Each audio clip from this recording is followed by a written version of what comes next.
And welcome to my channel. Class 12th accountancy part 3 book जो final एक तरीके से है और कोर्स जो है एंडिंग की तरफ है। अकाउंटिंग रेशियो एक इम्पॉर्टेंट टॉपिक है जो टोटल 4 to लेके 7 मार्क्स के बीच में कहीं है। तो इस चैप्टर की थ्योरी भी इसलिए इम्पोर्टेंट है क्योंकि 1 से लेके 3 मार्क्स इसमें से आते हैं। मीनिंग, ऑब्जेक्टिव, सिग्निफिकेंस और लिमिटेशन इस वीडियो में आपके सामने है। ये पार्ट फर्स्ट है थ्योरी की।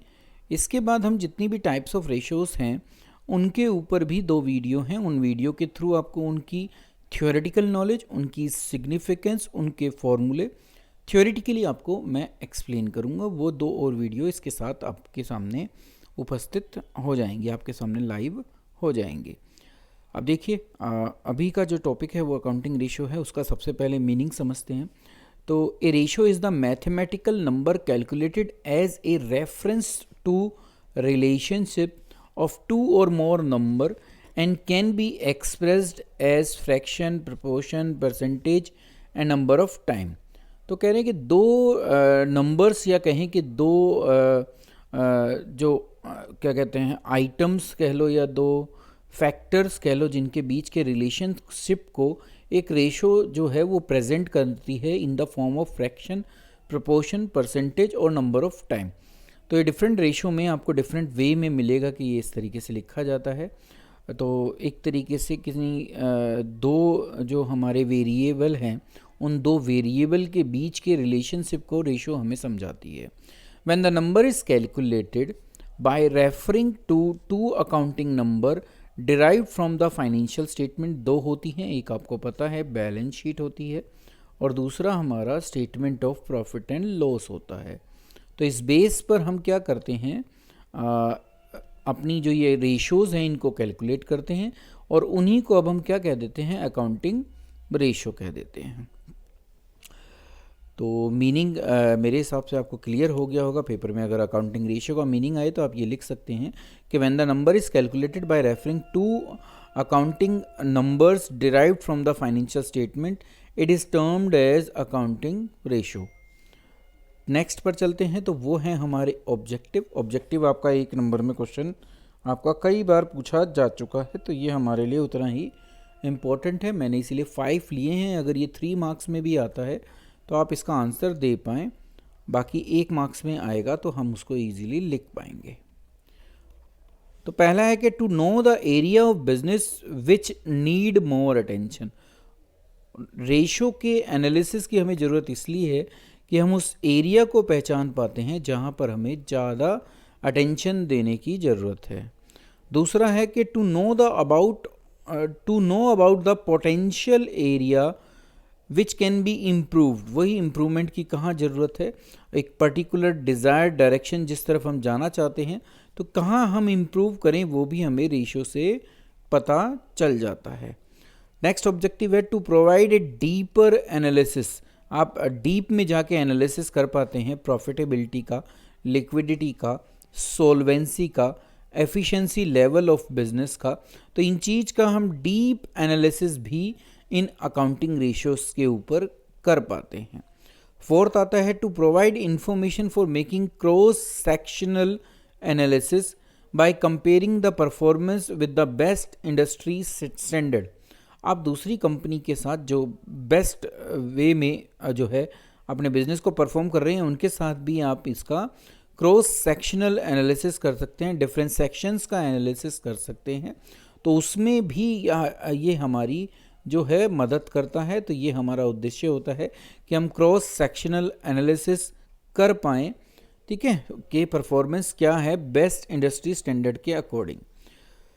नेक्स्ट और लास्ट ऑब्जेक्टिव जो है वो है ये है कि to provide the information derive का मतलब कहाँ से निकल कर आई है फाइनेंशियल स्टेटमेंट से, यूज़फुल फॉर मेकिंग प्रोजेक्शन का मतलब भविष्य के लिए तैयारी करना, फ्यूचर की प्लानिंग करना और एस्टीमेट लगाना कि क्या एस्टीमेट्स हो सकते हैं फॉर द नेक्स्ट ईयर।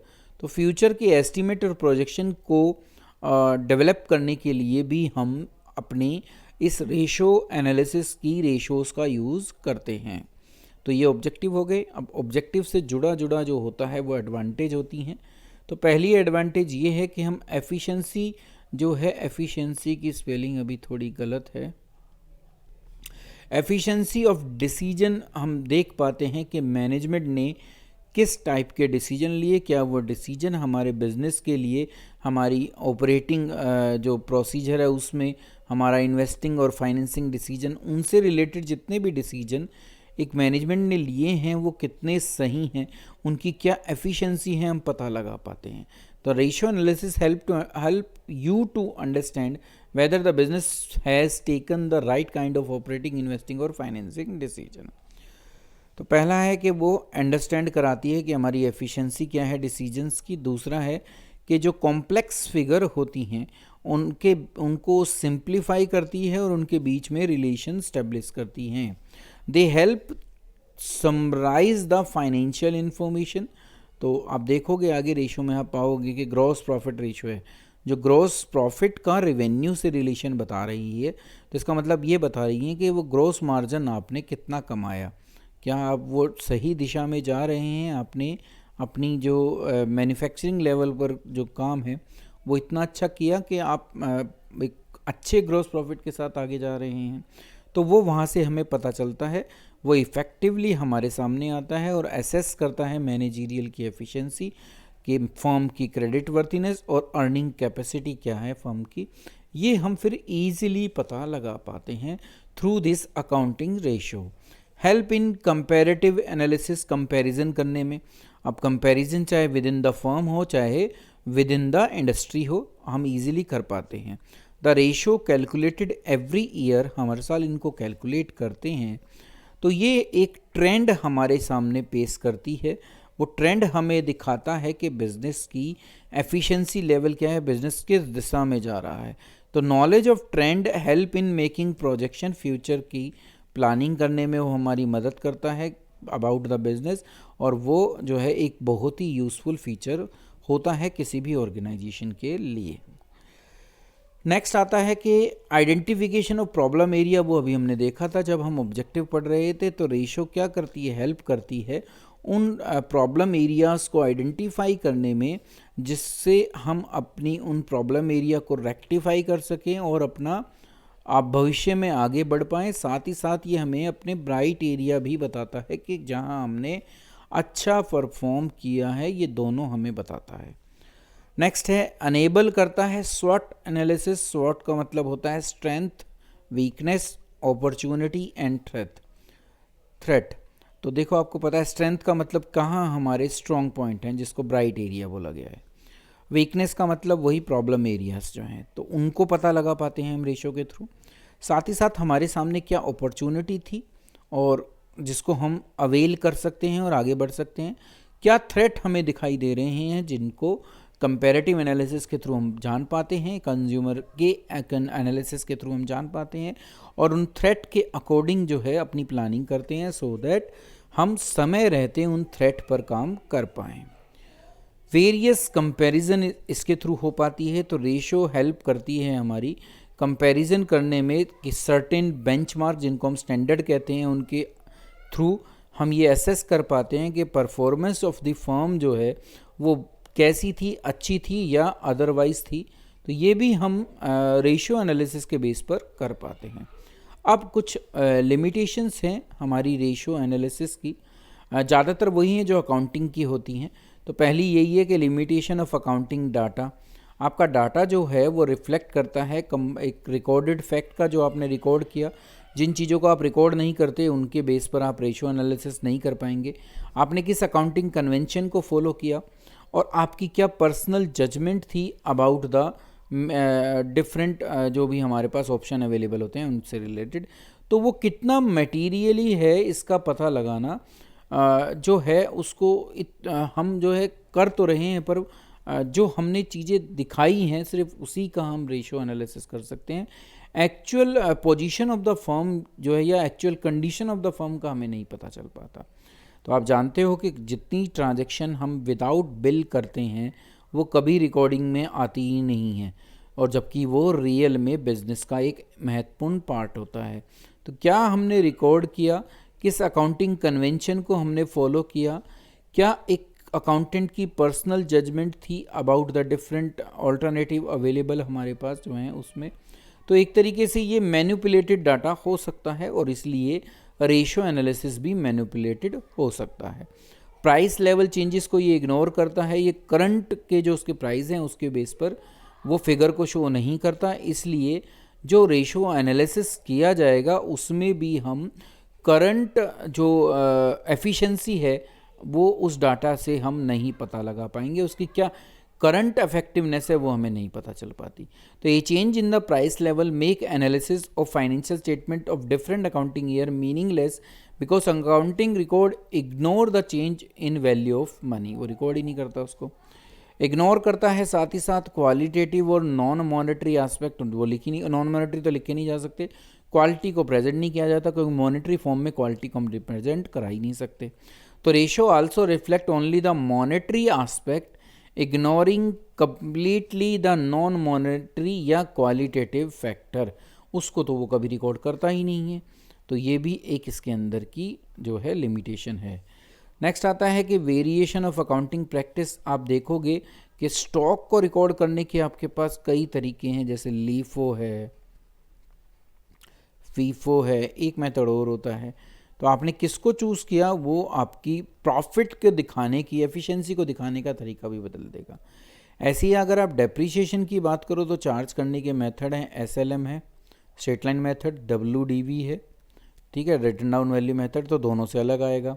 तो अकाउंटिंग प्रैक्टिस जो हम फॉलो कर रहे हैं वो वेरिएशन आएगा अगर उसकी कंपैरिजन हम इंट्रा फर्म करें और या करें इंटर फर्म भी करें, पर डाटा अगर अगले हर साल का अलग अलग हो तो आपके लिए उसकी कंपैरिजन कर पाना डिफ़िकल्ट हो जाएगा। फोरकास्टिंग जितनी भी हो रही है वो सब हिस्टोरिकल एनालिसिस पे हो रहे हैं जो सही नहीं है, क्योंकि हमारे पास करंट कोई भी वैल्यू है नहीं, प्राइस लेवल चेंजेस को हमने जो है इग्नोर कर रखा है, तो इसलिए करंट की पोजीशन हमारे पास है नहीं, जो भी है वो हिस्टोरिकल एनालिसिस है। तो प्रॉपर फोरकास्टिंग जो है वो हम नहीं कर पाएंगे, उसके लिए हमें जो नॉन फाइनेंशियल फैक्टर होते हैं उनकी भी ज़रूरत होती है जो हम इसमें यूज़ नहीं कर पाते। और लास्ट है कि वो इग्नोर करता है क्वालिटेटिव और नॉन मॉनेटरी एस्पेक्ट। तो ये ऑब्वियसली है, आपसे पहले हम 2-3 बार पढ़ चुके हैं, तो ना क्वालिटी को रिकॉर्ड किया जाता और ना ही नॉन मॉनेटरी एस्पेक्ट को रिकॉर्ड किया जाता। नेक्स्ट आता है टाइप्स ऑफ रेशो। तो 2 टाइप्स की रेशो हैं, एक ट्रेडिशनल कहलाती है, एक फंक्शनल कहलाती है। ट्रेडिशनल कहती हैं कि वो रेशो जो सिर्फ statement and profit and loss को लेती है, जैसे gross profit ratio, net profit ratio, operating profit ratio, operating ratio and so on. कुछ रेशो ऐसी होती हैं जो सिर्फ बैलेंस शीट के ऊपर बेस्ड होती हैं, जैसे डेप्ट इक्विटी, टोटल एसेट्स टू डेप्ट,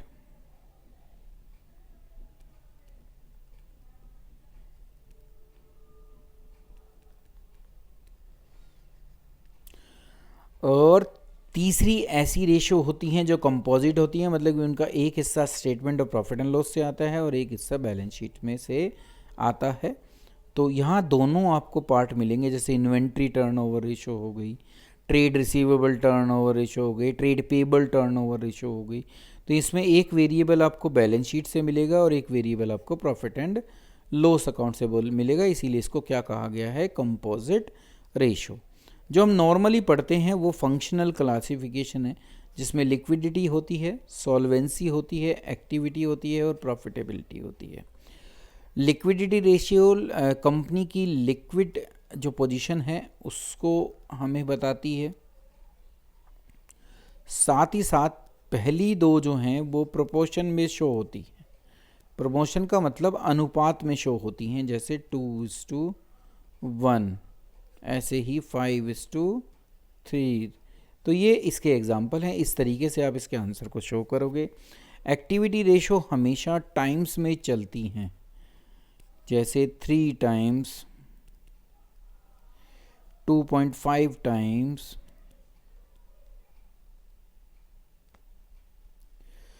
और फिर आती है हमारी प्रॉफिटेबिलिटी रेशो। प्रॉफिटेबिलिटी रेशो जो है वो प्रॉफिट से रिलेटेड होती है। तो डिफरेंट काइंड ऑफ प्रॉफिट की हम रेशो निकालते हैं, जैसे gross profit ratio, net profit ratio, operating profit ratio, operating ratio, return on investment. ये सारी रेशो जो हैं वो परसेंटेज में रिफ्लेक्ट होती है, जैसे 100%, 50%। तो इनका आंसर इस तरीके से हम रिफ्लेक्ट करते हैं। तो ये आता है हमेशा रेशो में, ये भी रेशो में आती है, ये टाइम्स में मिलेगी आपको, और ये आपकी परसेंटेज में मिलती है। तो ये थी हमारी types of accounting ratio. Next video में हम इनको एक एक करके डीपली स्टडी करेंगे और फिर इनके ऊपर प्रैक्टिकल क्वेश्चन करेंगे। आज की वीडियो में इतना ही। Thank you.